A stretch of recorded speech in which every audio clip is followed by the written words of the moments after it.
So yeah, this is my very first video on YouTube, and welcome to my videos about King Arthur's Gold.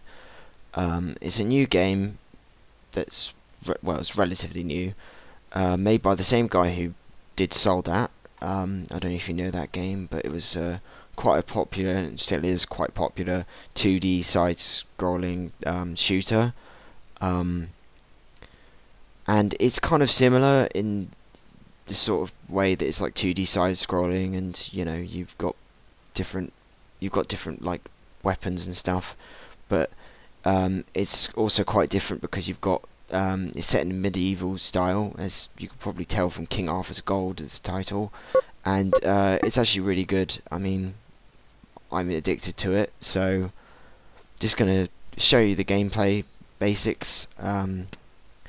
You've got your two sides with two tents, one's blue, one's red team, blue team, that sort of hat. Just going to go over the classes. This is your builder. Your builder builds everything because he's the builder, makes sense. He collects resources through wood and stone in the ground and builds stuff. He also mines gold, which I've just found here,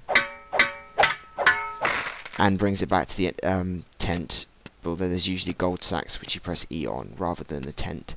The tent itself, when you bring back gold sacks of the enemies, you bring them back to the tent, then you take the gold that you've got to the to your own gold sacks. When you bring it back to the tent, the gold sacks of your enemy is registered as your own sack, so you steal the actual sack, and then the gold within the sack you then take to your gold sack. So it's a bit complicated at the moment when it comes to stealing enemy sacks, but that's just how it works. Don't listen to the tutorial.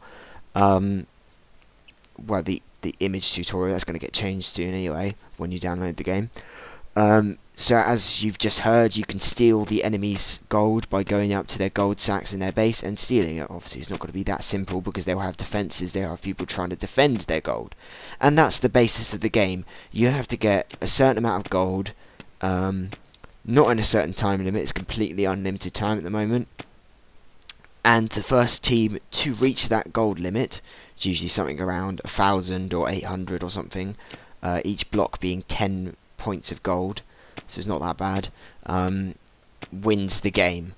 So you mine it from the ground. You could do that for your entire cache of gold. You can actually mine from the ground, or you can mine some of it from the ground and then steal some of it from the enemy. Or if you're a particularly good team, you can steal all of their enemy's gold and then just mine 10 points of gold, so that they don't win and you win. But that's different. Anyway, the builder builds stuff fairly simple, really. I'll go more into the sort of buildings and things later on. The knight is your sword and shield combo. Your shield blocks pretty much anything, can be in most directions. Your melee attack is fairly slow but takes a hit point away, and it's good in close combat since the builder and the archer have got no defences. Knights also have bombs, so you can throw using F. They explode in the same format as Bomberman, and that's all I'm going to tell you about now about bombs. You learn more about bombs in my next video about the knight, which is dedicated entirely to him. The archer is, what you'd guess, an archer. You hold down the left mouse button, let go to fire. Do this in several directions, and with different power depending on how much you hold the button. You can also right click on trees to mine arrows from the trees. I say mine, you're cutting down the tree essentially. The more powerful the shot is, the straighter it is.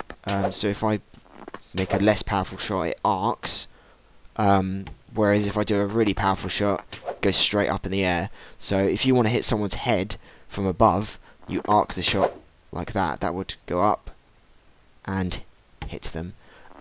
Trees don't block your shots, but terrain does, so I can't hit this square because this terrain is blocking it. There you go, that's done that. As I said, right click on the tree, gets you arrows. That's how you get most of your arrows to kill people. So anyway, I've got some gold, but unfortunately, for some reason, when you go single player, it doesn't spawn gold sacks to store your gold in, so I can't do that. But anyway, they just, in any normal multiplayer map, gold sacks are chucked in front of the tent. You can't take gold sacks behind the tent as you used to, because it's now, you know, considered better that it was too difficult to steal the gold sacks when the sacks were behind the tent.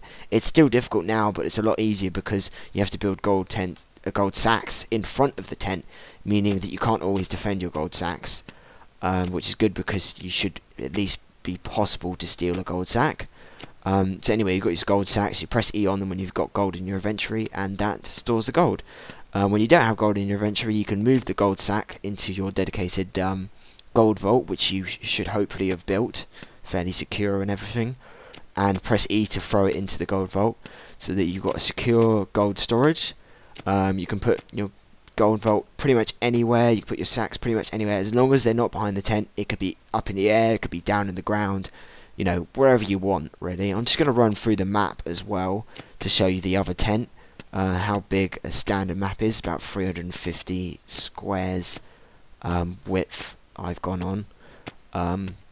Actually, considering like most servers I've been on, this is actually a smaller map. Would you believe it? There's some more gold there, I'm just going to mine it. This is actually a smaller size map compared to other maps in other servers. I mean, usually you have at least 2 mountains in the middle and more terrain. So that the game's going on for quite a while. It may be better to have a smaller map in a server.